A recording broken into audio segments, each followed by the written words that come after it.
guys, welcome to another episode of Daily Tea, where we spill all the tea on anything and everything you need to know. I'm Kavita. I'm Jeat, your host for today's episode, and we are going to be talking about music and how it influences our daily lives. So prep your tea, take a seat, and let's go. So Jeat, to start this off, why don't you tell us your personal experiences with music? Why you gotta put me in the spotlight, Kavita? Why don't you do it? Okay, fine, I'll just do it. My personal experience with music. How do I put this in words? I would say I don't have a specific genre that is my favorite. I just like a mixture of songs, and those songs, it comes from like different genres. So that includes like rap, a little bit of EDM, lo-fi. There's alternative rock as well, and also I think alternative pop, is that what you call it? I don't really know the terms because I just know the songs. And if you were to ask me if there are any favorite artists and whatnot, no, I'll just give you like a list of artists that I listen to. There's no specific favorite that I have. I just like the songs, you know?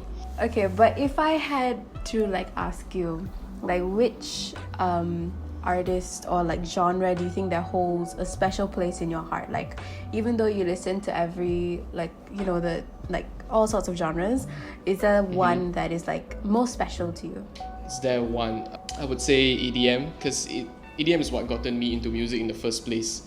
So I listened to this song called Sun Hollow Light. That's the first song that I really gotten into, and I don't know, that song made me feel something. It made me feel pumped, as a word I would say. I'm getting ready to do something, and that's what got me into music, because I'll listen to the songs when I'm playing video games. So imagine me just vibing there, and then enjoying the game and also enjoying the music as well. So I think that's what really gotten me into music. Before that, music wasn't really a go-to thing for me. I do listen to music on the radio while going to school and whatnot, but it wasn't a hobby in a way, you can say. I didn't really spend time listening to music as much as I do now. And yeah, I would say definitely EDM holds a special place, but it's not my favorite, of course. It's okay. Even for all the different genres. Yeah. So what about you, Kavita? Since now I have given my personal experience, what about you? So when it comes to genres, I feel like I'm like you in that sense, where I do listen to most of the genres, pop, hip hop, and a little country if I'm feeling like it. But I feel like the ones that are my constant that I can always go back to are mainly rock and heavy metal music. Oh, and why is that? Is there a special experience with rock music that's why you hold so dear to it? Yeah. I mean, those are mainly the stuff I listened to when I was growing up, and I feel like a band that has really impacted me to explore more. It has to be Linkin Park, because they were one of the first few bands I listened to when I was younger. And coincidentally, they happened to be the first concert I went to was also Linkin Park's. What year was it, the concert? I think it was in 2003. I think this is when they first came to Malaysia. So I was 4 years old at the time. And yeah, so I went with my family because they loved Linkin Park as well. So it was a life-changing experience for me. You were 4 when you went to your first concert. Yeah. I'm 19 and I haven't been to a single concert before.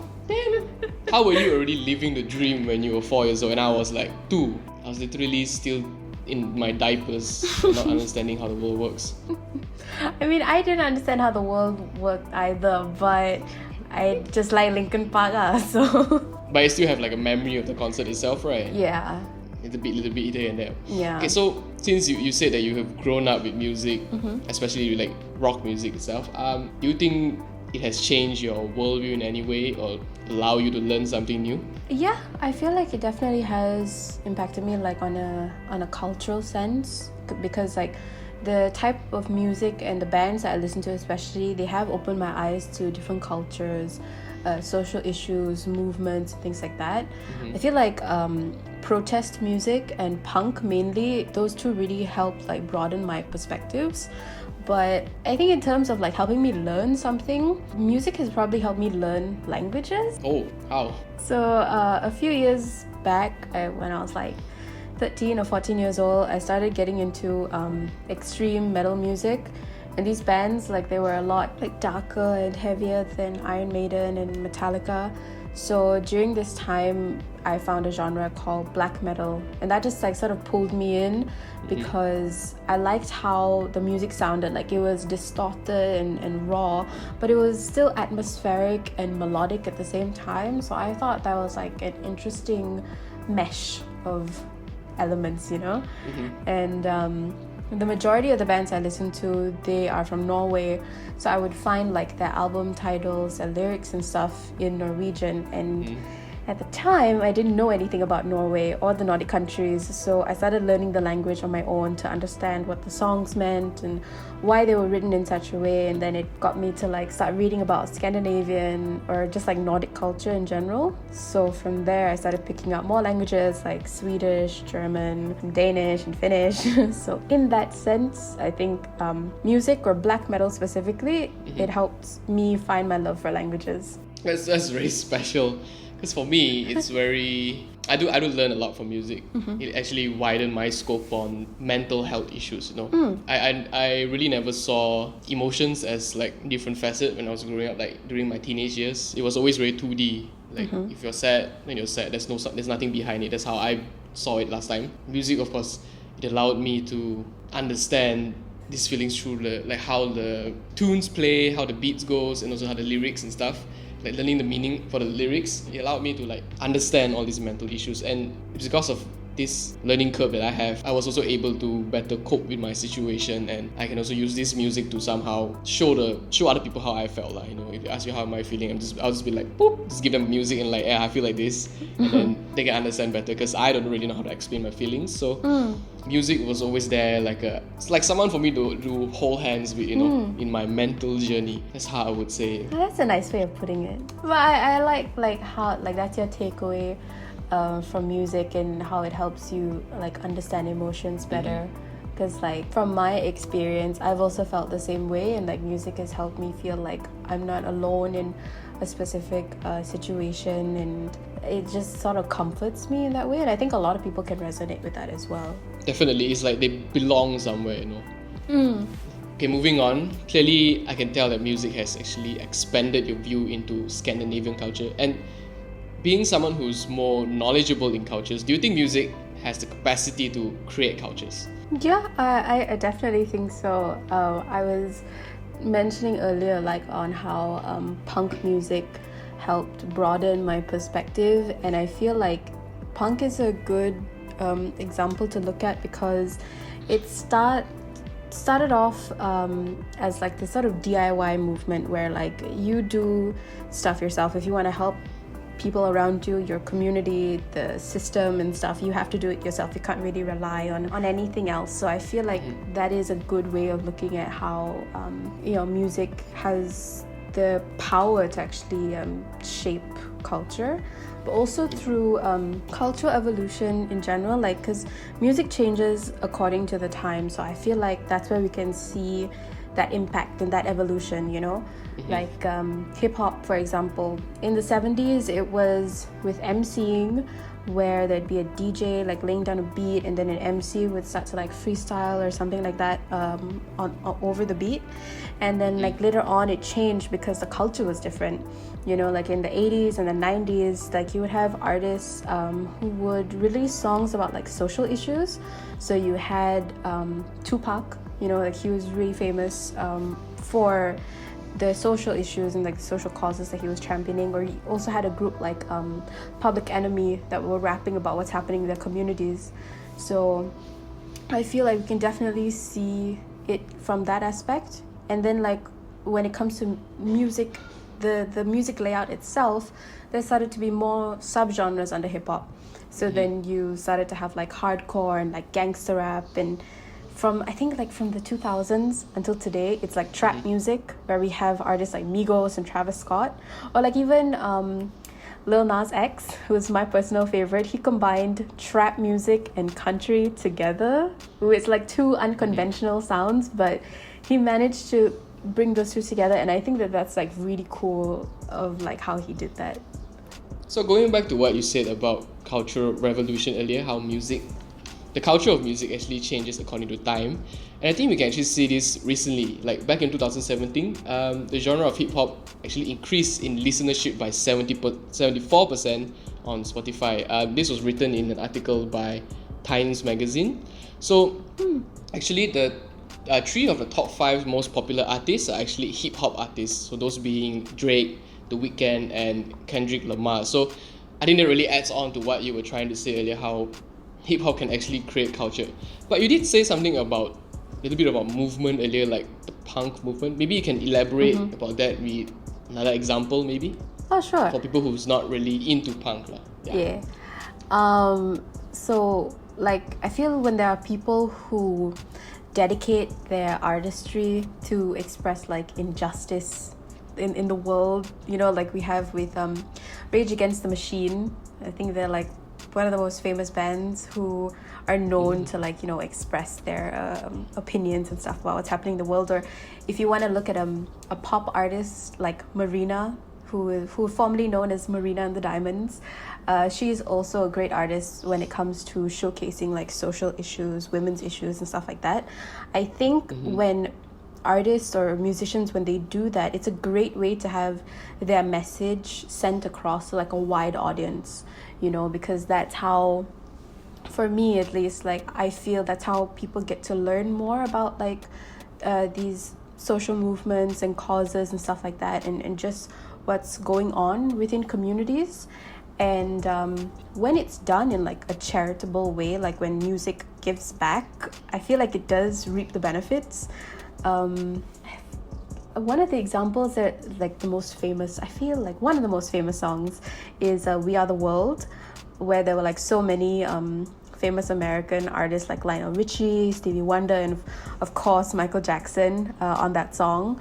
So basically, like We Are the World, what it did was that like it highlighted famine in Ethiopia, and like after that song was released, like it helped raise $63 million, I think, in humanitarian aid for Africa, and it even won like 3 Grammys after it was out. So I feel like that's a great way to just see the impacts it has on like society as a whole, you know. And then there are also like music festivals like Global Citizen, whose main aim is to end global poverty.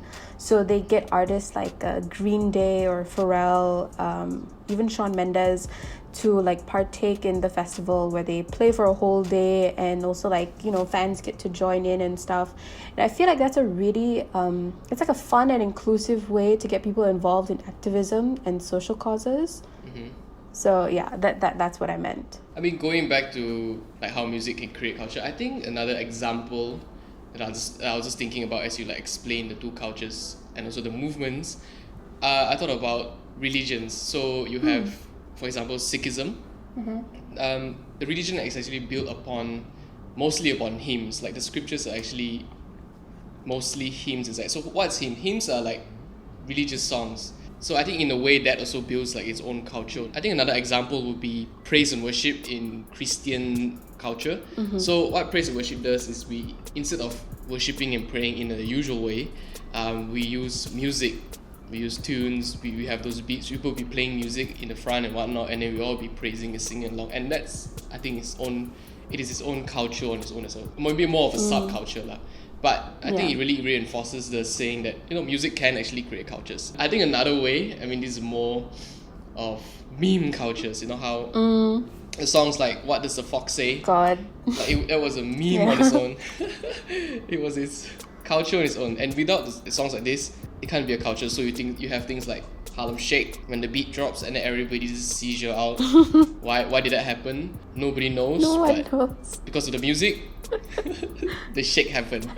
So you have Mannequin Challenge, you have Hit the Wall, you have Watch Me, Copyright, Nay Nay, and then Whip, you know.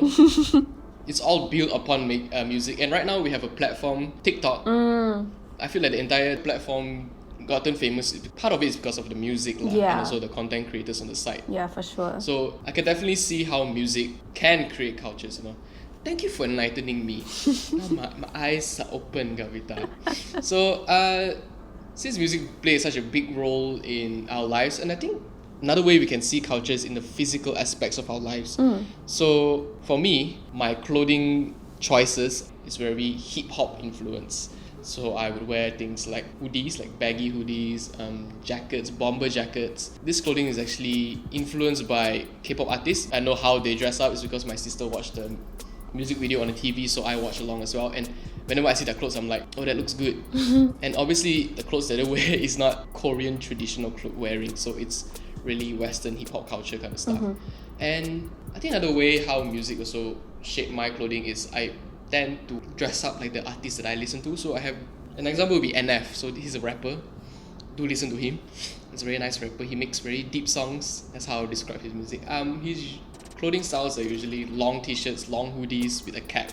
So Kavita, you see me in college before just rolling around with cap all the time. Yeah. I mean, one of it is because I'm lazy to deal with my hair, but I think another reason is because I'm influenced by his style, the way he show himself as a rapper. So Kavita, what about you? For me, I mean, you've also seen me in college, Jeat. You know Of what I course. wear. For me, it's just jeans and band shirts all day, every day. Yeah. But like, I feel like the reason why I do that, you know, like why I emulate like heavy metal aesthetics into my own fashion, because it's like a way to like publicly show like, you know, these are the bands I listen to, and you know, also goes back to like culture, because like this is a culture that I'm very much intertwined with, so I just try to keep it close to me, like as much as I can. So basically trying to show, to emulate, this is me, like I'm part of the culture, right? Yeah. I think like even fashion brands to an extent, they are also influenced by music as well. Like I think it was Vogue in 2018, they came out with this article that talked about like the amount of times fashion designers were inspired by music, and one of the examples that they listed was from Gucci. Actually, Gucci was inspired by Elton John's Bob Mackie designed costumes, which I thought was really cool. And also there's another like designer, his name is Paul Smith. In 2014, he made a tribute to the Doors frontman called, his name is Jim Morrison. For those of you who don't know, the Doors is actually this psychedelic rock group that was around like from the 60s to the 70s. But yeah, I just think that that's like another way that we can see like to the extent of music in our world. I mean, I can definitely see that even from like clothing brands like H&M. You can if you just walk around their shop, basically you can see clothes that are like inspired by band t-shirts. They have band t-shirts as well. They also have like hoodies with the Nirvana logo, the name and stuff like that. And you can also see how I think the whole hype beast culture, I think is also built upon music in a way, because like, it's the clothing that all the famous artists wearing. Kanye West. Yeah, that's the only person I can think of right now. Yeah, with no, his but like, Yeezys and whatnot. yeah, when you have like a prominent hip hop artist like Kanye, who starts off his own fashion brand, people do pick up on it, and it does become a trend, you know, because that's why, like as you mentioned, like that's why we have stuff like Hypebeast like today. So I think, yeah, that's actually a really good example of Kanye. Yeah, so the trends basically turn into culture. And I think another cool thing that I just found out recently is the term YOLO. It was actually popularized by Drake in his song The Motto. And yeah, I think another way music can actually influence us, it can be the way we speak, how we speak, the words we use as well. So you mentioned YOLO was an example. Yeah. I feel like also we tend to hear this term in some songs like Ice. It like they're not talking about ice itself, but ice in I guess in popular like hip hop slang, it means like diamonds or like jewelry. I feel like I've heard artists like French Montana and Lil Yachty like say that in some of their songs. So that's actually a really cool way of looking at it. I didn't think about that. Yeah. I just like suddenly remember like, oh yeah, this is how another way that music can actually influences the way we speak. Okay, Jet. So we've talked about like the good stuff about music and like the big impact that we have seen like, you know, in our world. But what about the bad stuff? Do you think music has a potential downside to it? That's actually a good question, because whenever I look at music, all I see is how much I have grown with it, how much it has taught me, and how much I was able to feel with music. You know, whenever I'm down, I basically can pick myself up with music. If you put it in a negative aspect, at least from my point of view, I would say how it negatively affects me is I'm kind of way too reliant on music. So whenever I'm feeling down or having issues to deal with, I'll just listen to music, but it's kind of counterproductive in a way, you know. It's just me avoiding the issue. It's just me distracting myself from what I actually have to deal with. So I can't really go a day without having listened to music. So if I put it away, I think that can be considered negative, because you'll just often see me with my earphones and people will be like, oh, this guy can never be away from his phone. So in that way, I would say that's how it negatively affect me, is because I can't go a day, I can't do work, I can't sit in lectures without a little bit lo-fi playing in the background. It's just very silent. I don't like quiet lah. I don't like silence. So I'll say that's how it negatively affects me. How about you, Kavita? Since you bring up this point, most probably you have something to say, right? I do actually, because there was research done by psychologists from universities in the UK and also in Sweden. But what they actually found out, like when they carried out this experiment, is that like music can actually be distracting, and it has the ability to like cut off people's creative juices. So basically, like when they have music playing in the background, people tend to get distracted and they can't really focus on what they're doing at that moment. So in that sense, it sort of serves as sort of like a block to their whether it's like, you know, to writing or whether if they're like, you know, doing assignments and stuff like that. Music just sort of blocks all of that because the focus is somewhere else. It's more towards the music. Okay, so you say how music can actually stump our creative juices if we listen to it while doing work. I'm kind of on the line of that, because as you heard from my experience, I actually listen to music a lot while even doing work and in lectures. I wouldn't say it's distracting. I think it really depends on the person and so the music itself. So the music I usually listen to is lo-fi, so there's very little speaking, there's more beats, more tunes, and so I won't be intrigued or like I wouldn't be distracted to like want to sing along. That I can't really say it's a definite negative aspect, you know. I mean, an easy way out is to turn off the music. Like if you can't work with music, I know a lot of people can't work with music, but special case, because I did ad maths with music and everybody was like, Jeat, how are you doing work? I'm like, I don't know. I listen to rap music while doing work. Imagine that. I think it's just me. When I'm focused on the work, even though there's white noise in the background, I wouldn't get distracted.